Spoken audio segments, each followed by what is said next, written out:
It's been a while since I've uploaded, but hello everyone and welcome back to the channel. I did say we were going to do a Q&A for 300 subs as well, so I did that over on Twitch. The full unedited video is there if you like to watch everything that happened, but otherwise everything else will be in this one. If you did not know that I had a Q&A, not to worry, you can leave your own questions about me and my channel in the comments below. I'll get to them, and if there are enough questions, I'll make a follow-up video with them. That's about all I have to say before we start, so if you are interested in my screen name origin, what consoles I grew up with, and what games impacted me the most, these questions and more will be answered in this video. Until then, I am Mr. Rain, and enjoy. Hello everyone, welcome back to the stream. So, on YouTube, we did pass the 300 subscriber mark, and I did mention that I would do a Q&A once I did that. So that's basically what the stream's going to be. It's just going to be me rambling with the handful of questions that I have, and then ranting from there on out. So, hey, what's going on guys? Ryan and Monochromia Studios, Chroma 9. Welcome. Let's go ahead and bring up the first question, which would be the, I guess, childhood gaming experiences. So things like my first console, and stuff of that nature. Growing up, the absolute first console that I ever played would have been on the Super Nintendo. And that was with Super Mario World. Oh, good gravy, staff promotions and everything.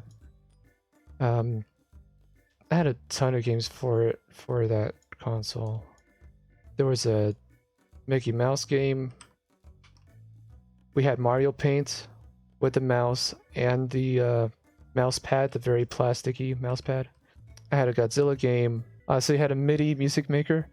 Kind of. Kind of. I'm sure there are tools online that have all of those samples. And I would be able to relive my childhood once again, doing absolutely nothing, because young me would have no idea, had no idea how to use that program properly. So that was the first one. The very next console after that would have been the PlayStation 1, which we had a ton of games for. The original Gran Turismo, Gran Turismo 2, Resident Evil, Resident Evil 2. You can detect the pattern there. Crash Bandicoot.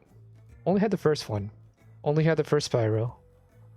I had Crash Team Racing and Crash Bash, but not the Crash 2 and 3 proper sequels. Don't ask, don't know. I at least did play Crash 3 at a friend's house. And that would be my childhood experience. Like, the big part of my gaming experience would have been with a PS2 remote. That's why we have you guys here, just waiting to be promoted. Boom, instant menu. And I did it too soon because the contract didn't hit. Now that the contract hit, I can actually promote. There we go, free money. But yeah, PS2 was the big console for me. With Gran Turismo 3. Twisted Metal. PlayStation 2 had all of my games. I still have like at least 2 boxes. Like 2 slightly larger than normal shoe boxes full of games for the PS2. I'm trying to think of the games that I did play a lot. Star Wars Battlefront 2, the original one, made by Pandora or Paradox. Defunct studio, sadly, because of mismanagement. Go figure. Sonic, and Sonic.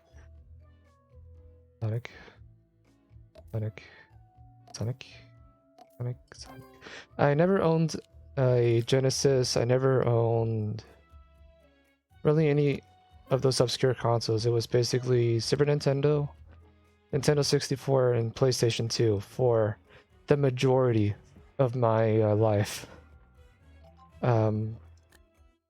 We had a PlayStation 3, but it was in the family room, so I didn't have a lot of access to it. Never had a PS4 or anything after that. Never owned any Xboxes. Eventually I got a laptop that was strong enough to play some games, and here we are. Okay, next one. Game I couldn't stand or figure out. There are many games that I just could not stand, and many games that I could not figure out. I mean, I think recency would be a game like League of Legends. There are a lot of games that basically have, like, you don't get to control everything. You get to see everything, but not control everything. It's a weird aspect. I just prefer games where I have more control over my characters or units. And I just felt like I wasn't doing anything on the times that I played League. I don't want to, like, the thing is that I guess team-based games, like heavy team-based oriented games, are games that I don't really get into. Um, because like Overwatch, I have a tolerance for Overwatch, but I don't play it on my own. There we go. Like, I wait for you guys, really. I wait for people to show up. That, hey, you want to play this game? Yes, no, maybe? Like, that's basically all I wait for. I don't play it myself because it's just not it's not a fun game to play on your own because it doesn't feel like you're doing enough on your own. It feels like, especially since I evolve around the support role, I'm just waiting for people to do their stuff and hope they are actually playing. So yeah, League, Overwatch. I have a lot more tolerance for Overwatch because it feels like I'm doing more than others, than the other games. But for League, it really does feel like if I don't have a teammate next to me in League, I'm probably not going to do anything. I'm smart enough to know about the metagame where, you know, I can buy, like, my, I guess, units. That'd be a good way to say it. I can buy my items and equipment. I still, to this day, remember one of the times that we were playing, one of the randoms we had still only had 2 items on him, and we were like 90% done with the game. You know, he just never bothered to buy items or put them together. I don't know why. Like, I'm smart enough to know that, but I'm not smart enough to know how to beat people in actual combat. If there's enough balance where it feels like I'm, you know, dealing damage on my own, then no problem. If we pause and get to the list, hopefully my driver doesn't crash. It didn't. Cool. Were there any games that I would say had an impact on me? It's hard for me to say because it basically falls into my favorite games. And you know, games that have an impact on me in some sort, for the most part, are all positive. So basically, I'll just carry that into what my favorite kind of games are. So my favorite my favorite single player game, story driven, would be the Max Payne games, Max Payne 1 and 2. At the time that they came out, they were basically all I wanted from those kind of games, from any game really. Anything that was single player. Just give me a game with a really good story. So Max Payne 1 and 2 very impactful, and they were all I wanted from single player story because the storyline was good. The game was long, fairly long. And it felt like all I wanted, just a movie like story with good gameplay, where it felt like I was directing the action. And that's basically what the experience of Max Payne is between 1 and 2. We don't talk about Max Payne 3. Max Payne 3 was fine. It was just made by Rockstar in-house and not Remedy. So like the dialogue was lazy. The story was okay, but the dialogue was lazy. And it was very split up. It was split up with a lot of freaking Max Payne 3 died as fast as the multiplayer, pretty much. Like, it's a common complaint that the game had way too many cutscenes. Like, you would literally go into a room, clear it, walk to a door, get a cutscene. And that was the entirety of the game. You never had an actual, like, long segment. It was still fun. At least for me. It has the best gameplay out of the 3, but, like, it just wasn't great. AKA interactive movie. Yeah, absolutely. Multiplayer wise, favorite multiplayer, maybe not the most impactful, but my favorite multiplayer is a game called Insurgency. That came out in 2014. It was built off the Source engine. And it's a fast-paced tactical shooter. Insurgency is a cool game because it's tactical, so you can play it slow, but you can also play it fast once you figure out like the routes of the map. Aiming down with the weapons were very quick, very reactive, very responsive. But it was what made me figure out how to play shooters. and it's how I base my entire like gameplay style.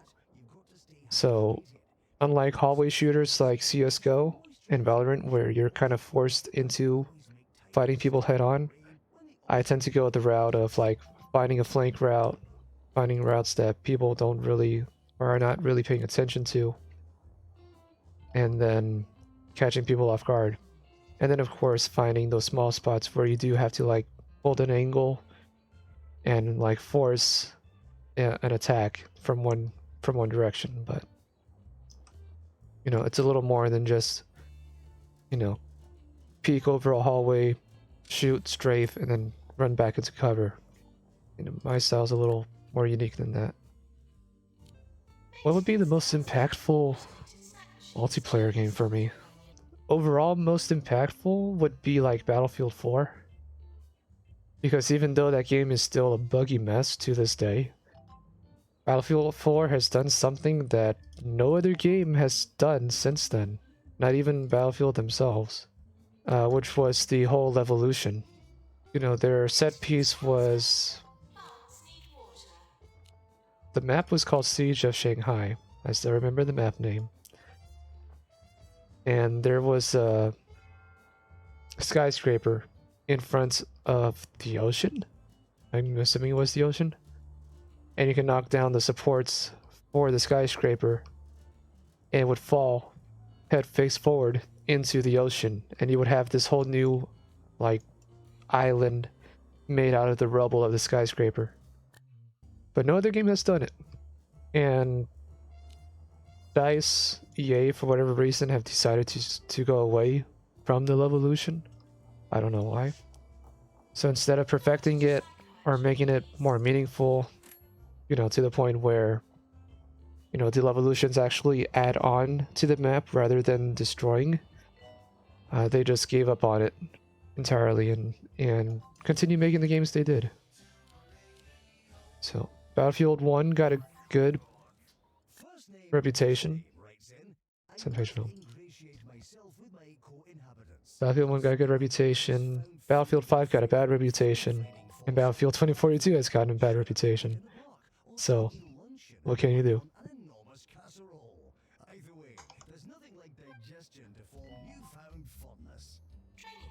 And so, I have two other questions that I do want to get through.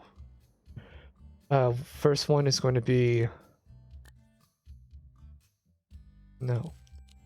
First one is going to be my first proper online game. And so...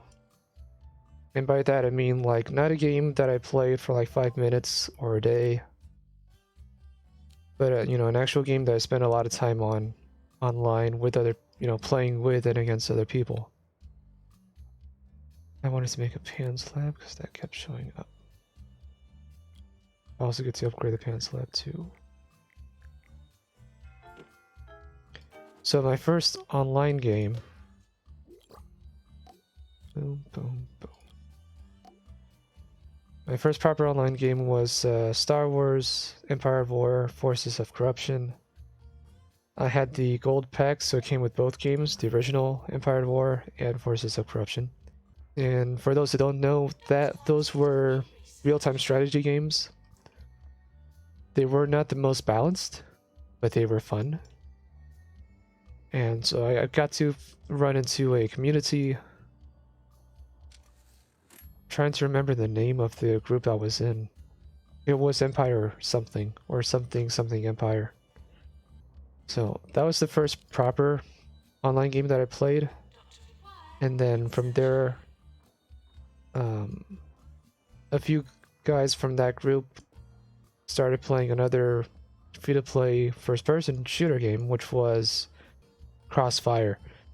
Crossfire is a Counter-Strike clone, which is why I got confused a little bit.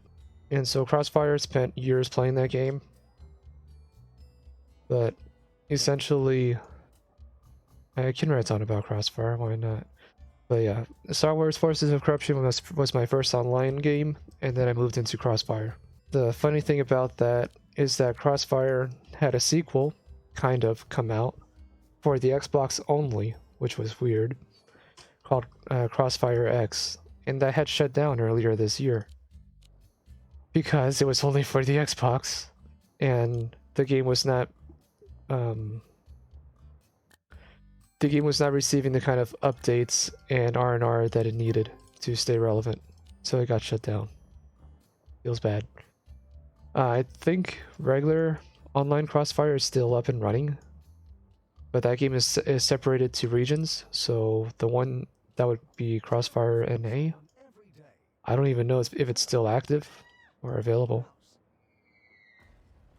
But I know the one that is active is Crossfire China, Crossfire CN, which is the one that is the most up to date of all of them.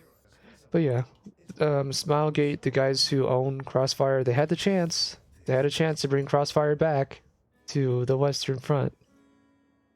I guess that'd be a way to say it. To bring it back for a Western audience, but they failed because they made it an Xbox exclusive, and they did not bring it to the PC. Just a death sentence for FPS games at this point. And so the last question that I have on the docket, is the origin of my username, because yes, Mr. Rain is not actually my name, nor does it have anything to do with my name. So I figure if I'm not doing a face reveal or a name reveal or any of that, I may as well give a username, online screen name origin reveal. So it does go back to Crossfire, funny enough. So I was playing Crossfire, I ran into a guy online. This was towards the later half of me playing the game, and upon doing so, when we would have like our online voice calls, talking to each other, figuring out what we're doing, there was one song the guy was borderline obsessed with. He would play it every time it showed up. Almost every time we would be in a call. The song did have to do something with rain. There was a lyric in the song about rain, and I liked how the lyric, how it was used in the song because of the way that it worked. I needed a new username at the time, so that's what I went with. I went with a few different variations that included the word rain. And then when it came time to make my YouTube channel, because I finally had a gaming laptop that was actually able to run and record games at the same time, I needed a name that was going to be a little more reputable. And so I went with Mr. Rain. And that is the origin of my username, from beginning to end. Nothing to do with the actual weather, just a stupid song that a guy I used to know. I mean, I would still consider him my friend if we ever cross paths again. But weather update, it's raining, yes. It had nothing to do with the actual weather itself, or what I think about the weather type. But just a stupid song that someone that I used to know was borderline obsessed with, that inspired me to use it. Like, he didn't twist my arm or anything. It was literally just like, I like how that lyric is. I like how rain is used in the lyric for that song. I'm gonna make that my username, and now I'm here. Eventually, now I'm here. So since then, I did go all in with like the weather typing, because of course, what else am I supposed to do with it? So it became my theme, but not because I liked the theme, it was more because of a song. And that is it. Like, the Q&A, not necessarily the greatest idea, because I don't have a consistent audience, or a consistently large enough audience, I should say, that that could support a Q&A. But, I said I was gonna do it. I did it. I held my promise. We got it done. We're here. But with that, I do have to end this segment, at least, of the video with the clip, because I am very self-aware. It's becoming increasingly obvious. I can deny it no longer. I am small.